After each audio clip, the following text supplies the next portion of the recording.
다가오는 5월 9일은 러시아에게 독일과의 전쟁에서 승리한 기념일입니다. 특히 올해는 승전 75주년이라는 의미가 있기 때문에 러시아에서는 세계 각국의 수장들을 초대하여 대규모 퍼레이드를 계획하기도 했죠. 그런데 2020년에 전 세계를 덮친 쓸구 사태는 이러한 러시아의 계획에 큰 차질을 빚게 만들었는데요. 특히 러시아의 경우 4월에 들어오면서 판정자 수가 조금씩 증가하기 시작하더니 5월에 접어들면서는 하루 판정자 1만의 위기를 맞이하고 있습니다. 이런 상황 속에서 전승기념일 행사를 하는 것은 불가능하기 때문에 러시아에서는 결국 전승기념일 행사를 미루기로 했죠. 그런데 일본에서는 이 소식을 듣고 참을 수 없는 분노를 터뜨렸는데요. 그것은 바로 러시아가 전승기념일을 미룬 날짜가 9월 3일이기 때문입니다. 러시아는 지난 24일 2차 대전의 종식이 공식화된 9월 2일의 종전기념 행사를 9월 3일로 하루 미루는 법안을 통과시킨 바가 있습니다.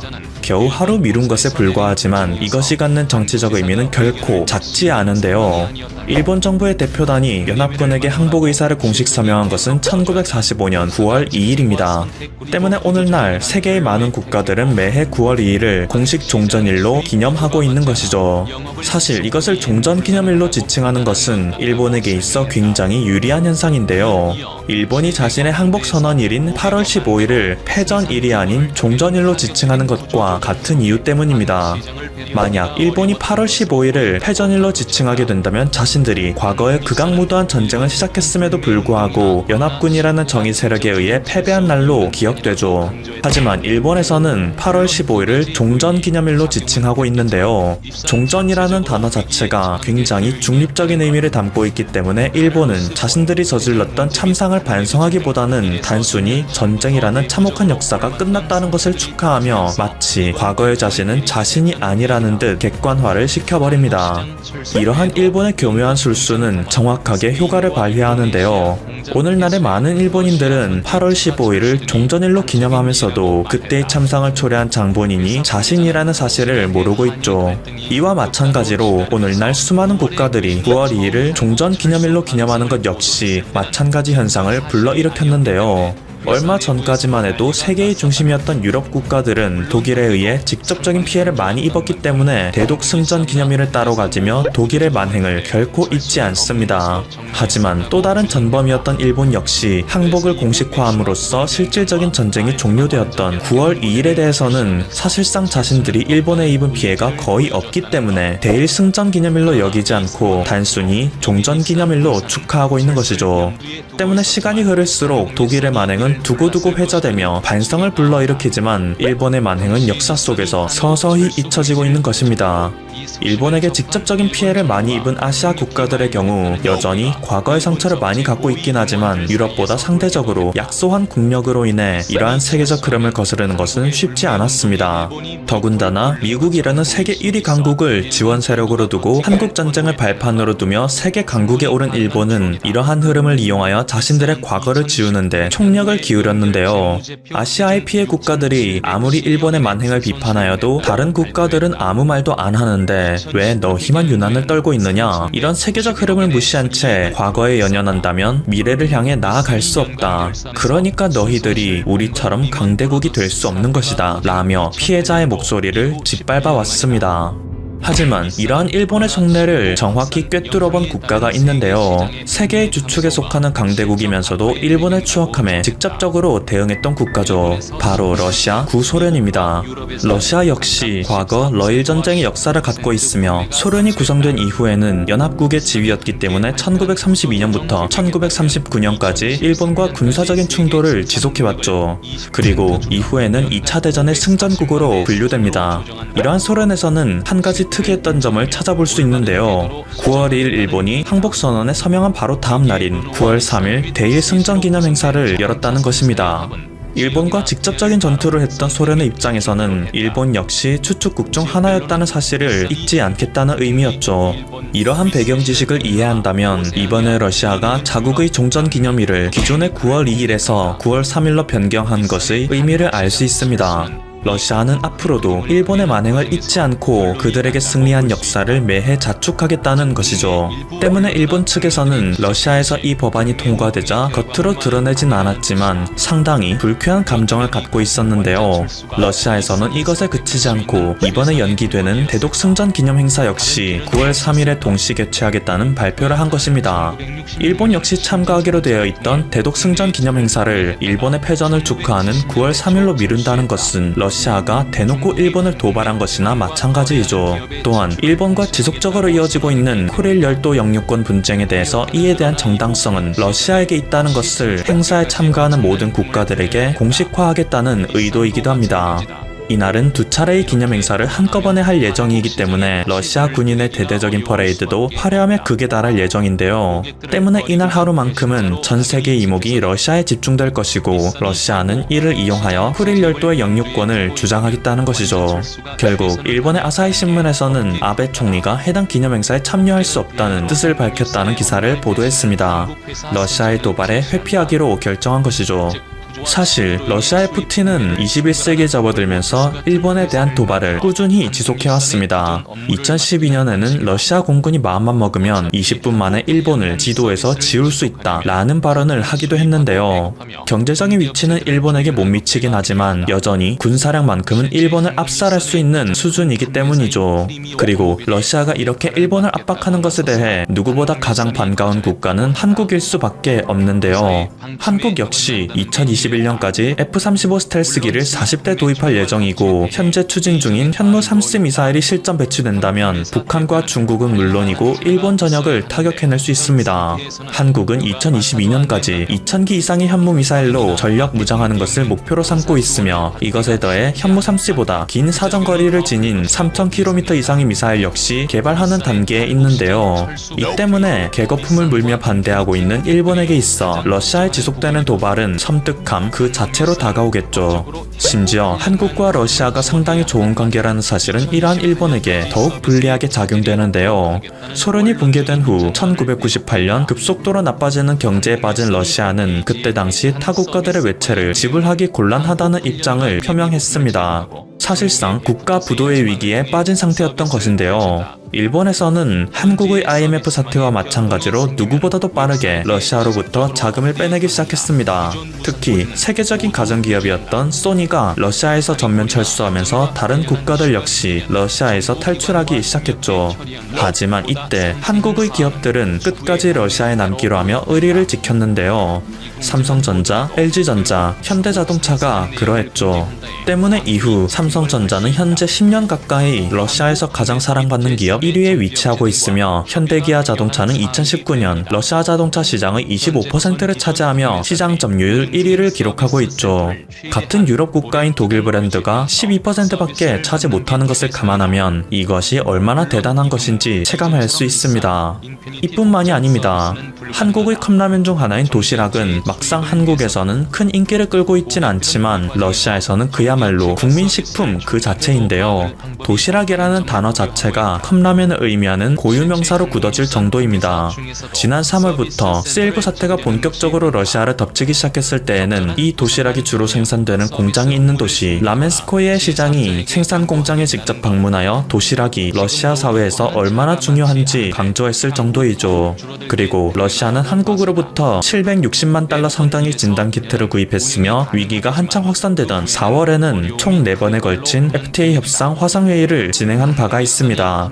위기가 닥칠수록 양국이 협력하여야 한다는 것을 실천하고 있는 것인데요. 한러 FTA가 체결된다면 한국에게 있어 무역수지 개선 효과가 매년 24억 달러에 달할 것으로 추정되는 만큼 협상에 적극적으로 나서는 러시아의 태도는 우리에게 반갑지 않을 수 없습니다. 또한 러시아는 모든 하늘길을 막는 와중에도 4월에 총 3차례에 걸친 한국인 송환 작전을 진행하기도 했습니다. 그리고 한 달여간 러시아 내 모든 공장들의 운영을 국가적 차원에서 멈추는 움직임을 보였을 때에도 현대차와 삼성전자만큼은 특별히 공장을 돌릴 수 있도록 허가해줬죠. 대부분의 러시아 사람들에게 한국이 어떤 국가인지를 묻는다면 의리를 지킨 나라라고 답하는 경우가 많다고 합니다.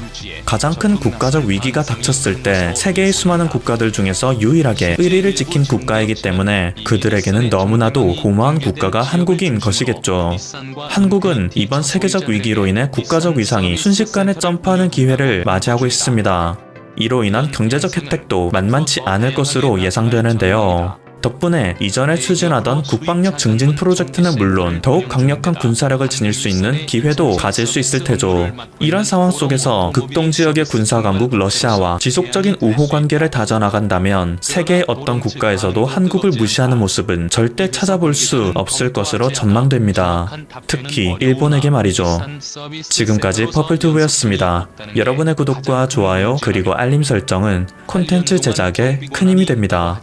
감사합니다. 한국 조선 3사가 23조 원이 넘는 카타르 대규모 액화 천연가스선 프로젝트를 따냈다.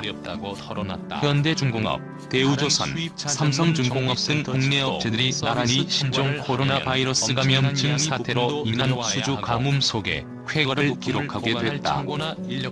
카타르 국영 석유사인 카타르 페트롤리엄은 1일 한국의 현대중공업, 삼성중공업, 대우조선과 LNG선 관련 협약을 맺었다고 밝혔다. 이 회사는 QP가 2027년까지 이들 조선 3사로부터 LNG선 건조 공간 상당 부분을 확보하는 내용이다. 규모는 700억 리알 수준으로 알려졌다. 다만 QP 및 가업체들은 업체별 할당된 수주량은 밝히지 않고 있다. 이번 LNG선 프로젝트와 같은 대규모 사업에선 정식 발주 전에 선박 건조를 위한 공간을 확보하는 계약을 먼저 맺는다. QP 측은 LNG선 수주 역사상 최대 규모라며 2027년까지 LNG선 100척 이상이 필요하다. 현재까지 세계 LNG선 건조 가능 대수의 약 60%를 확보한 상황이라고 설명했다. 조선업계 관계자는 이번 협약은 정식 수주 전 단계라 계약 조건, 선박 대수 등은 향후 달라질 수 있다면서도 대규모 사업에서 한국 조선 산업이 이룬 쾌거라고 평했다. 세계 최대 LNG 생산국인 카타르는 LNG 연간 생산량을 기존 7,700만 톤에서 2027년까지 1억 2,600만 톤으로 확대하기로 하고 증설을 추진하고 있다. LNG 생산량이 늘어나면 이를 운반할 대규모 운반선이 필요하다. 그간 세계적인 기술력을 자랑하는 한국 업체의 기회가 될 것으로 예상돼 왔지만 코로나19 사태와 유가 하락 등으로 사업이 지연되는 것 아니냐는 우려도 적지 않았다. 하지만 올해 4월 QP가 중국 선박공업과 먼저 협약을 맺어 LNG선 수주전의 시작을 알렸다. 당시 수주 규모는 200억 위안으로 알려졌다. 최근 카타르 정부의 대규모 액화 천연가스 운반선 프로젝트의 1차 발주가 시작될 때만 해도 세계 조선업계는 한국의 독식을 예상했다. 그러나 막상 뚜껑을 열자 첫 수주 테이프를 끄는 것은 중국이었다. 카타르는 16척의 LNG선 건조 슬롯을 부동중화조선에 맡겼다. 3조 4천억 원 규모의 러시아 쇠빙 LNG선 10척 수주전에서도 절반인 5척은 중국 부동중화조선소가 가져갈 가능성이 큰 것으로 알려졌다. 중국 조선업계의 추격이 거세다. 기술력으로만 따지자면 한국이 여전히 4에서 8년 이상 앞서 있지만 중국이 압도적인 선박금융으로 차이를 빠르게 좁히고 있기 때문이다. 중국 정부와 은행은 외국 선주를 대상으로 신용보증과 선가 절반 이상의 금융 지원을 제공하며 거절할 수 없는 제한을 넣고 있다. 1일 조선업계 등에 따르면 세계 선박금융의 주요 플레이어가 유럽에서 아시아, 특히 중국으로 변화하고 있다. 2010년 글로벌 선박금융 시장에서 35%를 점하며 2위를 기록했던 독일은 2018년 비중이 12.8%까지 낮아졌다. 중국은 같은 기간 6.9%에서 15.3%로 점유율을 확대하며 독일을 밀어내고 1위 자리를 꿰찼다. 중국 선박금융의 성장은 최근 고부가 가치 선박 수주전에서 자국 조선사의 경쟁력으로 활용되고 있다. 중국 부동중화조선소가 카타르 LNG선과 러시아 쇠빙 LNG선 수주전에서 승기를 잡은 것이 대표적이다. 중국 수출입은행의 경우 중국 내 건조 비중이 50%가 넘는 프로젝트에 대해서는 선수금 대출을 해주고 중국 내 건조 비중이 15% 이상일 경우 연지급 방식의 대출을 지원하고 있다. 조선업계 한 관계자는 중국 수출입은행이 카타르와 러시아의 LNG선 발주에 금융 지원을 약속했을 것이라며 코로나19와 경기도나 우려 등 자금 압박이 높아지는 상황에서 이 같은 지원을 외면하기 어려웠을 것이라고 말했다. 최근 중국 선박금융은 조립자 역할을 넘어 선박을 직접 발주하는 선주로도 나서고 있다. 은행이 선박금융 전문 리스 회사를 설립해 선주가 돼 선박을 발주하고 선사에 임대하는 형식으로 선박금융을 지원하는 것이다. 민생은행의 자회사인 민생파이낸셜 리싱과 공상은행의 자회사인 ICBC 리싱의 경우다. 조선업계 한 관계자는 전 세계 조선 발주 시장이 꽁꽁 얼어붙은 가운데도 중국 리스 업체들은 신조선 발주에 나서면서 자국 조선사들의 일감 확보에 기여하고 있다며 올해 1에서 4월 누적 수주량에서 중국이 한국을 제칠 수 있었던 것도 이 때문이라고 말했다. 국내 조선업계는 중국 정부의 계속되는 금융지원 공세를 견디려면 마찬가지로 금융지원의 힘이 필요하다고 호소하고 있다.